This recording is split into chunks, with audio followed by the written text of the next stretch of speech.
বন্ধুরা, এই কবরস্থানটার ভেতর থেকে প্রতিদিনই গভীর রাতে রহস্যময় একটা কান্নার আওয়াজ শোনা যেত।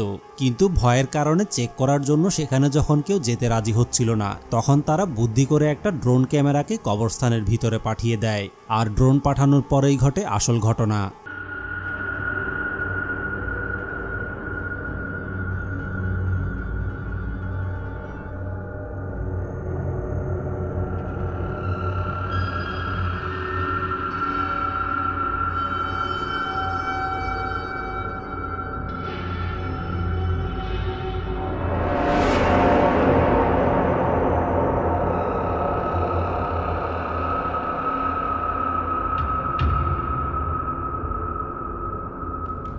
আসলে কবরস্থানে ড্রোন পাঠানোর পরে ড্রোনের ক্যামেরায় কবরের পাশে রহস্যময় কোনো কিছু একটাকে বসে থাকতে দেখতে পাওয়া যায়। কিন্তু ড্রোনটা যখন রহস্যময় জিনিসটার কাছাকাছি যাওয়ার চেষ্টা করে, তখনই ওই জিনিসটা কবরের পাশ থেকে উঠে সামনের দিকে গিয়ে গায়েব হয়ে যায়।